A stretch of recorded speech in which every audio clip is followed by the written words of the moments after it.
morning, my dear friends and teacher. Today we are doing role play activities of unit Jamaican Fragment. In this role play activity, my role is author. My role is white boy. In this activity, my role is dark boy. My role is white. My role is father. My role is narrator.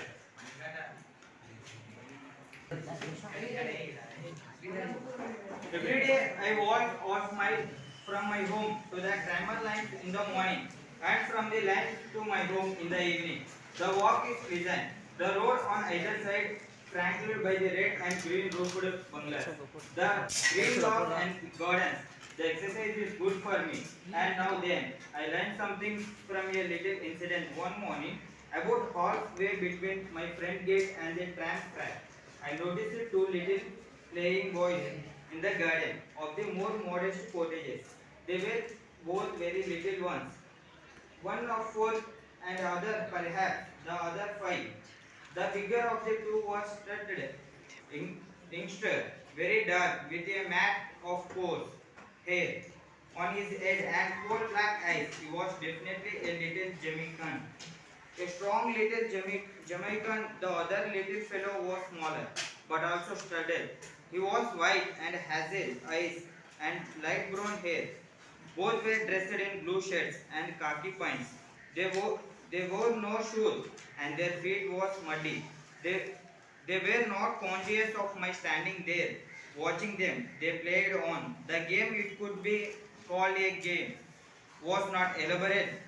The little white boy strode imperiously up and down, and every now and then shouted imperiously at his bigger playmate.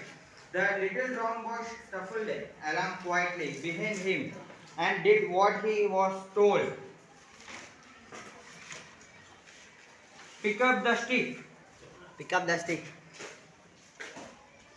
The dog boy picked it up. Jump into the flowers. Jump into the flowers. The boy jumped. Get some water. Get some water. The doll boy ran inside. The white boy sat down on the lawn. I was amazed. Here before my eyes, a white boy for a where little more than babies was imposing will have upon a little black boy. And little black boy submitted. I puzzled within myself. I went down the road. Could it be the little dark of boy was the son of a servant in the home, and therefore had to do little white boy's bidding? No. They were obviously dressed alike. The little boy was equal class with his playmate. No, they were playmates. The little dog boy was neighbor child. I was sure of that. Then how was it obeyed so faithfully of the white boy's orders? Was it even a boy as sensed that in his own country he would be at the white man's beck and call? Could he, at his age, divine a difference between himself and the white boy? And did the little youngster, so young, such a baby, realize that he would grow to dominate the black man? Was three an infinitely equality in the white man that enabled his baby smaller and younger, his playmate to make his slave? I could find no answer. I could not be such a thing, and yet, with my own eyes, I had seen a little dog boy take orders from a little white boy. A little white boy obviously is social equal and younger and smaller, where we as a race really inferior. So inferior that even in our infancy we realized the differences and accepted a position at the white man's servant. For a whole day I puzzled over his problem. For a whole day my faith in my people was shaken. I was puzzled by that afternoon the little boys were not there. That even I thought deeply on the subject. The next morning the boys were there again, and a man was standing at the gate watching them. I stopped and looked just to see the white boy was making his little servant do. To my utter astonishment, the little dark boy was striding imperiously up and down and lawn while the white youngster walked abjectly behind him. Get me a banana. Get me a banana. The little boy ran into the house, prepared and shortly with a banana. Peel it for me. Peel it for me. The little boy peeled the banana and handed to his dark master. I saw it on. It was indeed a game I had played as my child. Each boy took in the turn every alternate day to the boss, other the slave. It had been great fun to me as a youngster. I smiled as I remember I looked at the man standing by the gate. I was white man. I remember what I was taught yesterday. He no doubt I thought to myself, was wondering if the black race is superior to the white. I laughed gently to myself. How skillfully grown up we are, how clever we are, wonderfully able we are to input deep motives to childish actions.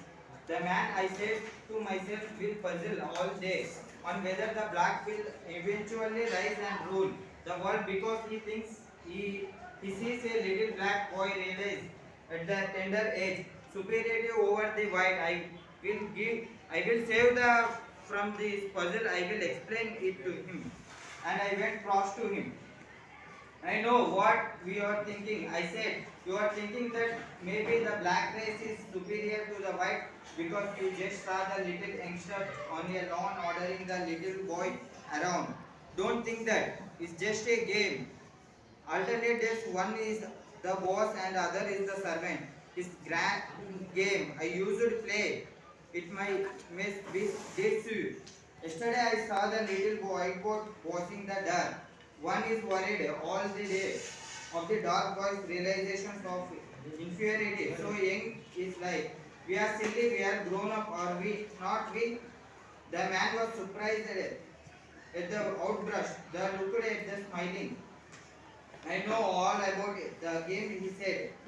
The boys are the brothers, my sons. He pointed to a handsome blond man on the veranda who had just come to call in his children. That's my wife, he said. I smiled, my spirit laughed with me. This is Jamaica. I said in my heart, this is my country, my people. I looked at the white man, he smiled at me. We'll miss the dream if we don't hurry, he said. By doing this role play activity, the conclusion we can say that there is no divide of black boy and white boy in the classroom. Thank you. Thank you.